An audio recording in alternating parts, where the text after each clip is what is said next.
السلام علیکم ورحمۃ اللہ وبرکاتہ۔ آج جمعہ کا مبارک دن ہے اور پہلے اسلامی مہینے محرم الحرام کی 10ویں تاریخ ہے۔ یہ تاریخ کئی اعتبار سے فضیلتوں کی جامع ہے، لیکن مسلمانوں کا بچہ بچہ جانتا ہے کہ اس تاریخ میں ہجری 61 کو، جبکہ دن بھی جمعہ ہی کا تھا، کلمہ پڑھنے والوں نے، نماز پڑھنے والوں نے، ظالم و جابر بادشاہ کے غلاموں نے نبی کریم رؤوف الرحیم صلی اللہ علیہ وسلم کے لخت جگر، جن کے بارے میں حضور نے کہا حسین مجھ سے ہے، میں حسین سے ہوں، اور اے اللہ تو اس سے محبت فرما جو حسین سے محبت کرتا ہے، اور حسین میرے سب نواسوں میں سب سے انوکھی شان والا نواسا ہے۔ یہ صحیح حدیث ہے اور صحاح ستہ میں موجود ہے، اور بھی کئی فضیلتیں ہیں۔ تو نبی علیہ الصلاۃ والسلام کے اس شہزادے پر 57 سال کی عمر میں یزیدیوں نے عرصہ حیات تنگ کیا اور نہایت بے دردی کے ساتھ آپ کو اور آپ کے رفقا کو شہید کیا۔ معلوم ہونا چاہیے کہ یوم عاشوراء شہادت حسین سے پہلے بھی بڑا باعظمت دن تھا۔ جیسا کہ میں نے عرض کیا، حضور مدینہ طیبہ میں آئے تو یہودیوں کو روزہ رکھتے پایا، تو حضور نے اس کی وجہ پوچھی تو یہودیوں نے کہا آج ہی کے دن یعنی 10ویں محرم کو حضرت موسیٰ علیہ السلام اور آپ کے ساتھیوں کو فرعون کے ظلم و ستم سے نجات ملی، اسی دن حضرت آدم علیہ السلام کی پیدائش ہوئی، اسی دن حضرت نوح کی کشتی جودی پہاڑی سے لگی، اسی دن حضرت یوسف حضرت یعقوب سے ملے، اسی دن وہ 10ویں محرم کو مصر کے تخت پر بیٹھے، اور اسی دن حضرت عیسیٰ علیہ السلام آسمانوں پر اٹھائے گئے، اور اسی دن نبی کریم علیہ الصلاۃ والسلام کے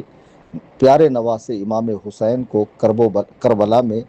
آپ کے ساتھیوں کے ساتھ شہید کر دیا گیا، تاریخ میں جن کی تعداد 72 کے قریب آتی ہے۔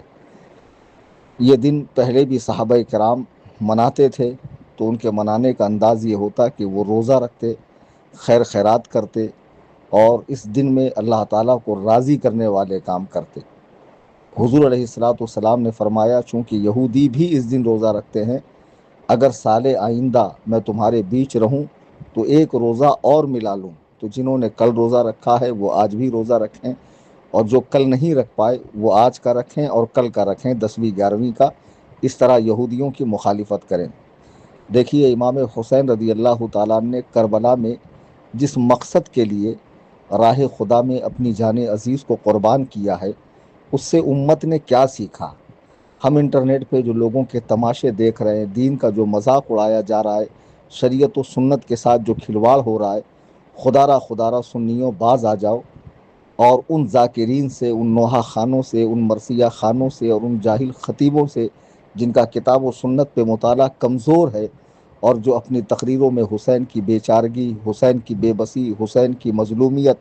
حسین کی آہ و فغاں، اور حسین کا بچے کو لے کر جانا اور پانی طلب کرنا، اور بار بار یزیدیوں سے اپنے رہائی کا مطالبہ کرنا یا اپنے لیے امن کی جگہ مانگنا، اس طرح کی باتیں کرتے ہیں، اور سامعین میں آ حسین کے نعرے بلند ہوتے ہیں۔ انہیں معلوم ہونا چاہیے کہ حسین کو اس انداز میں پیش کرو کہ حسین کا صبر، حسین کا شکر، حسین کی جرأت، حسین کی مردانگی، حسین کا استقلال، حسین کا استقامت، حسین کا میدان کرب و بلا میں حق پر ڈٹے رہنا، اس انداز میں بیان کرو کہ لوگ واہ حسین کے نعرے لگائیں، نہ کہ آہ حسین کے۔ اور کربلا سے جو ہمیں سیکھ مل رہی ہے، کربلا سے ہمیں پردہ مل رہا ہے، کربلا سے ہمیں نماز مل رہی ہے، کربلا سے ہمیں صبر مل رہا ہے، کربلا سے ہمیں شکر مل رہا ہے، کربلا سے ہمیں کتاب و سنت کی اطاعت کا جذبہ مل رہا ہے، نہ یہ کہ اس دن کے بعد آپ کے صاحبزادے گرامی امام زین العابدین، پھر ان کے صاحبزادے امام باقر، امام زید بن علی، پھر امام جعفر صادق اور امام موسیٰ کاظم، یہ جو اہل بیت پاک کی مقدس ہستیاں ہیں، انہوں نے اس دن کو کیا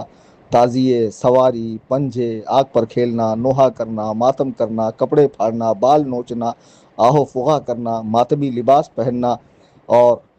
اس طرح کی بے شمار خرافات کے ساتھ گزارا نہیں۔ ہم اہل بیت پاک سے سچی محبت کرتے ہیں، اور خدا کی قسم ان کی محبت ہی دنیا و آخرت کی کامیابی ہے۔ ان سے سچی محبت کا تقاضا یہ ہے کہ ہم شریعت و سنت پہ سختی سے قائم رہتے ہوئے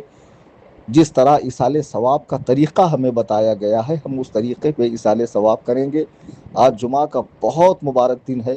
اور اتفاق دیکھیے کہ جس وقت کربلا میں نواسۂ رسول کو بے دردی کے ساتھ شہید کیا گیا، تاریخ تو 10 تھی محرم کی لیکن دن بھی جمعہ تھا، اور آج پھر وہ لوٹ کر آیا ہے۔ تلک الایام نداولها بین الناس،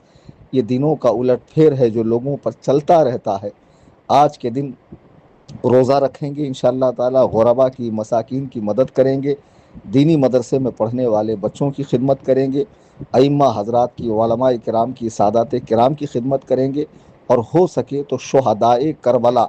جنہوں نے کربلا میں 22,000 کا لشکر جرار اور عسکر طرار دیکھ کر بھی ہمت نہیں ہاری، اور رات کے تاریکی میں جب امام نے کہا چونکہ یہ میرے خون کے پیاسے ہیں، تم میں سے جو جانا چاہتا ہے راستہ کھلا ہے، آپ جا سکتے ہیں، ایک بھی امام حسین کا ساتھ نہیں چھوڑ رہا ہے، بلکہ یزیدیوں کے فوج کا ایک شخص امام حسین سے آ ملتا ہے جس نے سمجھ لیا تھا کہ نجات اور کامیابی حسین کے ساتھ ہونے میں ہے، یزیدیوں کے ساتھ ہونے میں نہیں ہے۔ تو وہ پاک ہستیاں جو 1387 سال پہلے اپنی جان کو کربلا میں راہ خدا میں جنہوں نے پیش کیا، اور دنیا میں جن کے نام آج گونج رہے ہیں پوری دنیا کے اندر، اور مارنے والے ظلم کرنے والوں کے نام و نشان مٹ چکے ہیں، ہم اہل بیت پاک سے سچی محبت کرتے ہیں۔ امام پاک کے ساتھ جن لوگوں نے جام شہادت نوش کیا ہے ان سب کو اصال ثواب کیجیے۔ بہترین طریقہ یہ ہے کہ علم العادات سے میں نے شہدائے کربلا کے عدد 573 نکالے ہیں۔ میں گزارش کروں گا کہ ہر سنی آج کے دن یہ رقم تنظیم سنی جمعیت الاحناف میں اچھی اچھی نیتوں کے ساتھ، یا اللہ اس کا ثواب شہدائے کربلا کی ارواح طیبہ کو پہنچا، اور ان کے صدقے ہمیں دین پر سختی سے قائم رہنے کی توفیق عطا فرما، نزا میں آسانی فرما، قبر میں آسانی فرما، حشر میں آسانی فرما، کاروبار میں ترقی عطا فرما، دیگر مصائب و پریشانیوں کو دور فرما۔ ان اچھی نیتوں کے ساتھ 573 روپے اگر اللہ تعالیٰ نے آپ کو دیا ہے تو یہ رقم 5 مرتبہ، یہ رقم 10 مرتبہ، 11 مرتبہ، 12 مرتبہ، 25 مرتبہ، 72 مرتبہ آپ دیں، اور جو آج نہ دے سکیں اس پورے مہینے میں جب بھی ان کے پاس گنجائش ہو، ہر سنی بھائی بہن اور جو بھی اپنی حلال کمائی جمع رکھتا ہے نفلی صدقے کی نیت سے وہ تنظیم میں پیش کرے، تاکہ تنظیم کے ذریعے جو قرض حسنہ کا کام چل رہا ہے اور دیگر جو فلاحی کام ہو رہے ہیں، دینی کام ہو رہے ہیں، اس میں یہ پیسہ استعمال کیا جا سکے۔ یہ خالص نفلی صدقے کی نیت سے دیں، انشاءاللہ الرحمن آپ کا نفلی صدقہ دینا صحیح معنی میں اصال ثواب کرنا آپ کے لیے کامیابی کی ضمانت بنے گا۔ خوب اچھے سے روزہ رکھیں، اور روزوں کا ثواب بھی، نفلی صدقے کا ثواب بھی بارک